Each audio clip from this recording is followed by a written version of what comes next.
Welcome back to another episode of Hold Hospitality VR. Thank you guys so much for tuning into this channel. Please like and subscribe. I like saying that. It's like our first time saying that. Like and subscribe if this is some content that is actually beneficial to you. We're teaching everything short-term rental for newbies, people getting started, beginners in the industry. Myself, I am also a newbie. I am still a rookie in this industry. Just wanted to kind of do this video today and just basically, give a little background on me, my journey, and exactly what was going on and how I got to this point right now.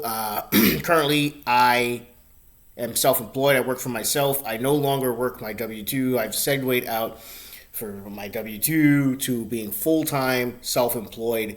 And this year we did a gross annual income for the company of $250,000, a little bit over $250,000. So basically just trying to show everybody like how that is possible. It really is obtainable. It really is possible. And I definitely wanted to kind of just jump in and give a little background on myself because I kind of just jumped into this YouTube thing and didn't really say who the heck I am and all this other stuff. So my name is Stafford Lewis. I grew up in Milton, which is Milton, Massachusetts, not far from where we are now in Rhode Island, and Boston as well, right next to Boston.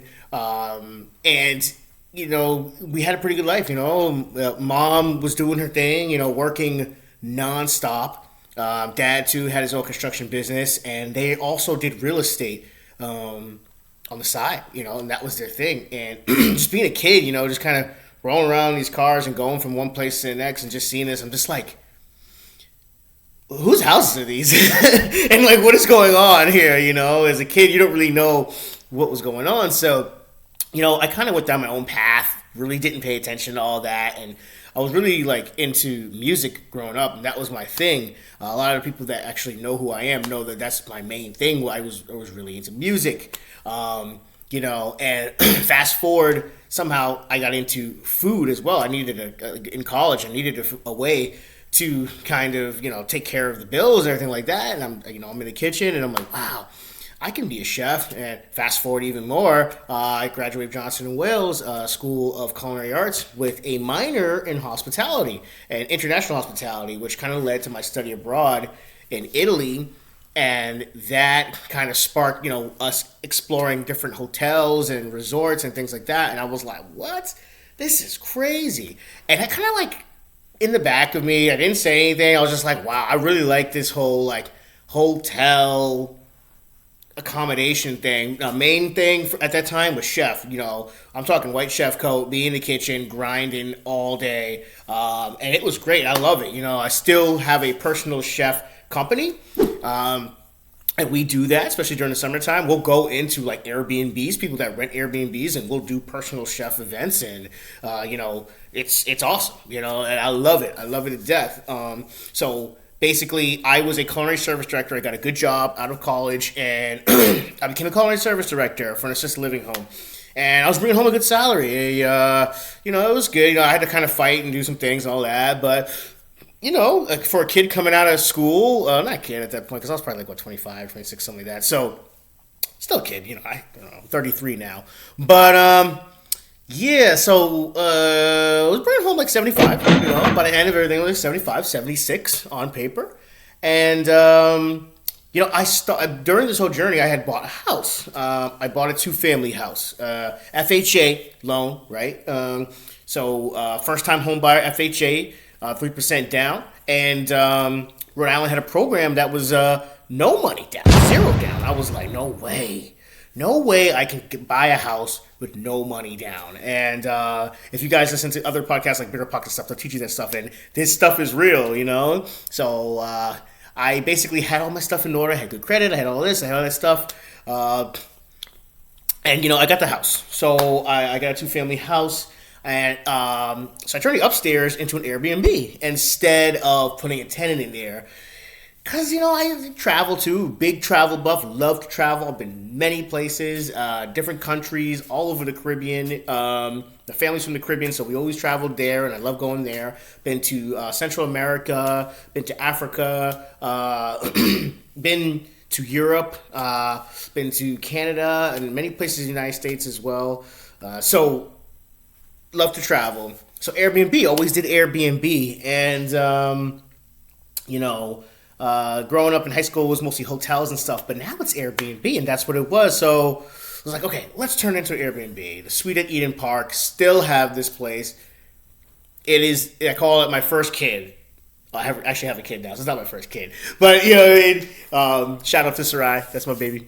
But it's my first kid, our first Airbnb. So we got that one, right? And then, at the time, it was just me living, so I turned the bottom into an Airbnb too. And next, it was the flat, right? My mother at the time, like I said, she was into real estate, so she had purchased a property many, many years ago and had traditional tenants in it, and it was just giving her a headache. You know, it was in a rough neighborhood, and I told her, I got a crazy idea. You're probably not going to like it, but I heard about these people renting places out and, on Airbnb, so I'll just rent the whole place. I'll rent all the units, and I'll take care of it. You won't have to do anything ever again. And she's like, you're crazy. It was a big fight, like, oh, you're crazy. You can't just rent them. How are you going to pay for these things? I don't know. I'm like, I don't know. I'm going to pay for these things. So, long story short, I rented out a unit to start, right? Because someone had moved out and he was like smoking in the place all crazy and it just smelled like crap. And we were just like, all right, we're going to paint it. We're going to refurbish it. We're going to do the best we can. And we're going to put some furniture in it. At this time, we even do Amazon. We were on Marketplace picking up couches and stuff. We literally called this place The Pad. And the reason why we called it The Pad was because it's supposed to be like a bachelor pad. You know what I'm saying? It's still a bachelor pad. It needs a little low, but that's our pad. And it actually gets booked all the time. It's always at like 90% to 100% occupancy. Okay? So kind of get to the point where like, how did these numbers start to work out? So now we got 2, right? And then we got 3 at the pad.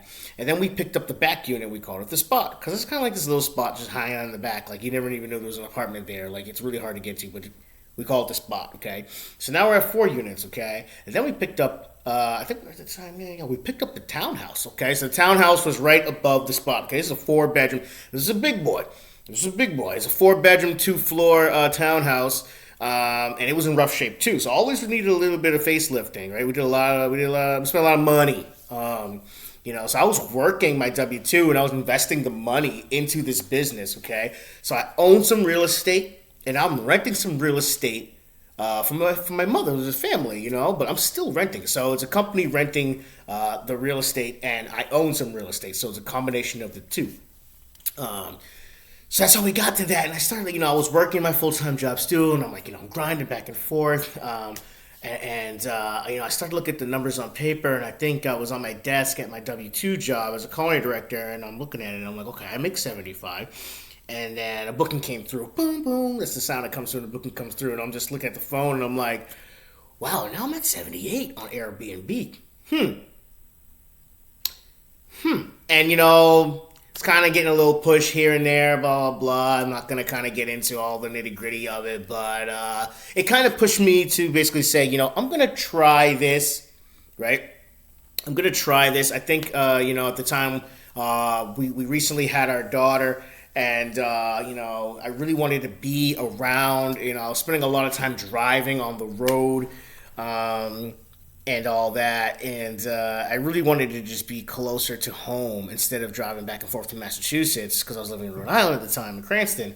So we segued out at the end of the year, and then 2022 was the first year completely operating full time. No W-2 support, just completely self-employed. So we did that. We traveled a little bit at the beginning of the year, and then we got right back into it. A landlord reached out to me on Airbnb, and shout out to Joe. And basically, he said, I got 2 units. You're interested in either co-hosting or arbitrage or picking them up. And it just seemed like arbitrage was a better deal. I was like, what, let's take care of it for you. I'll pay you rent, and we'll take care of it. So I picked up 2 units up top. on Dartmouth Avenue. Same area, same kind of inner city vibe as the pad, the townhouse, and the spot. But these units were nice. They were like little one bedrooms. They were nice, and this is what I preach right now. Like these were like nice one bedroom units. It doesn't matter where they are at the beginning, guys. You want to just get things going. So we picked them up. The rents were decent, right? We got a good package on two units, so that bumped us up to 7, right? That bumped us up to 7 units.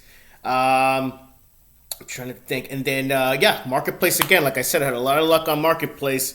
Reached out to a landlord. We were in communication. She wasn't combative. She was really good. Shout out to Alexa. She was awesome. And we just worked it out. And I basically said, hey, I'm going to come and I'm going to take care of your property. No problem. I'm going to write you a check right now. I like this property. It was a 2-bedroom, 1-bathroom. We did a little bit of work in there. I introduced her to my contractor, Jose, and he did his thing. We got the double lux on. We called it double lux, and it's beautiful, guys. It's beautiful. It's a great arbitrage property. We take care of that property for Alexa. It looks good. It's been a real winner, really, really popular unit. It's out of that area, so it's in the college area. It's in the PC area. That one went well. At that point, so we're at 8, and I was trying to figure out what we're gonna do next. So I really wanted to renovate my basement, so we crashed in the basement for a little bit. We had purchased another home in the midst of all this. In the crazy market, we purchased a single family home, and that was called the bungalow.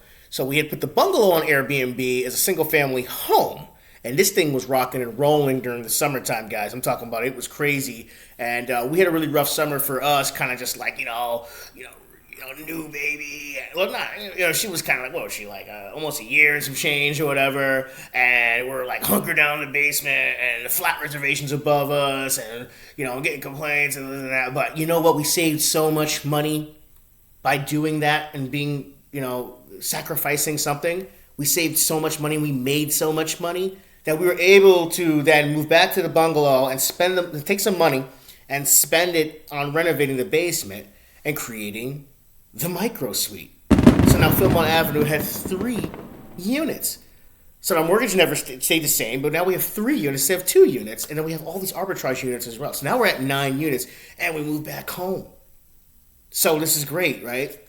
So, trying to find ways to supplement income and things like that. So then, back on Marketplace again, because I just can't stop. I'm on the couch, I'm like, this is the only thing I do. So I'm on Marketplace again, find a great landlord. Shout out to John and Aaron. Gave us a shot as well at a 1-bedroom walk-up apartment at the Pocasset complex over there. And we worked out a great deal. We picked up another unit, and that got us to my goal. I had write this goal down in my book all day. I was writing this goal down in my book. I said, need to get to 10. Need to get to 10. So I got to 10, and on the books it says 11 because we had given up a house and put it back on. But now we're living in a house and we have 10 units, okay? So we own 2. We own our primary residence. We own a piece of real estate, and we arbitrage everything around it. So that's why it's a nice blend of everything. So at the end of 2022, we grossed over 250 on all the platforms. Over 250. I think the exact number was 267 gross on everything. Now that's gross, guys, right? There's tons of expenses that come out of everything. But at the end of the day, I was making 75. You can triple that. You can quadruple that. You can see the numbers. When you take a leap of faith and work for yourself, you can make some money. So, again, obviously now taxes are different this year. And again, I am not a CPA and all this and that, but you have to pay self-employment tax and pay your own Medicaid, and pay your own Medicare, you pay your own health insurance. You do everything when you're self-employed, but you reap the benefits of what you do and you can decide what you do. I decided to take a lot of that profit and put it back into my business to grow. We were able to grow. We were able to double the portfolio from 5 units to 10 units in 1 year. I think that's amazing. So basically, long story short, that's what it is. If you guys want to learn more about how to grow your portfolio, how to reach out to landlords, how to do everything like that, just stay tuned.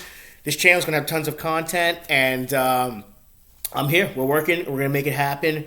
And guys, like and subscribe, and we'll see you in the next one. Take care.